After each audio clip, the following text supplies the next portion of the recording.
یه سوالی شب و روز منو پر کرده. تا جواب نگیرم به خدا از اینجا نمیرم. جلو پاتو بپا، با کله نخوره زمین.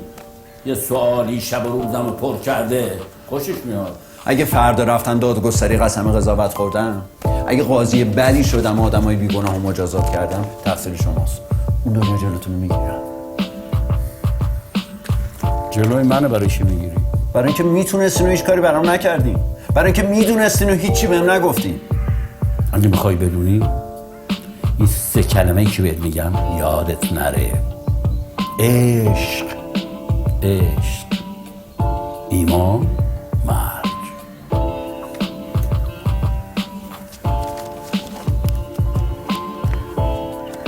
همون 3 کلمه‌ای که هر آدمی باید تنها تجربه کنه. تنها عاشق بشی، تنها ایمان میاری و تنهایی هم میمیری. سرگردونی مثل فندکه، تو رم میکنن مثل من دکه. تنهایی با فکر و خیالات، نمیدونن چی میکشیه میگن نکش. دنیا میپرسه چند مرده هر لاجی، چیزی نداری جو چند قطرهش.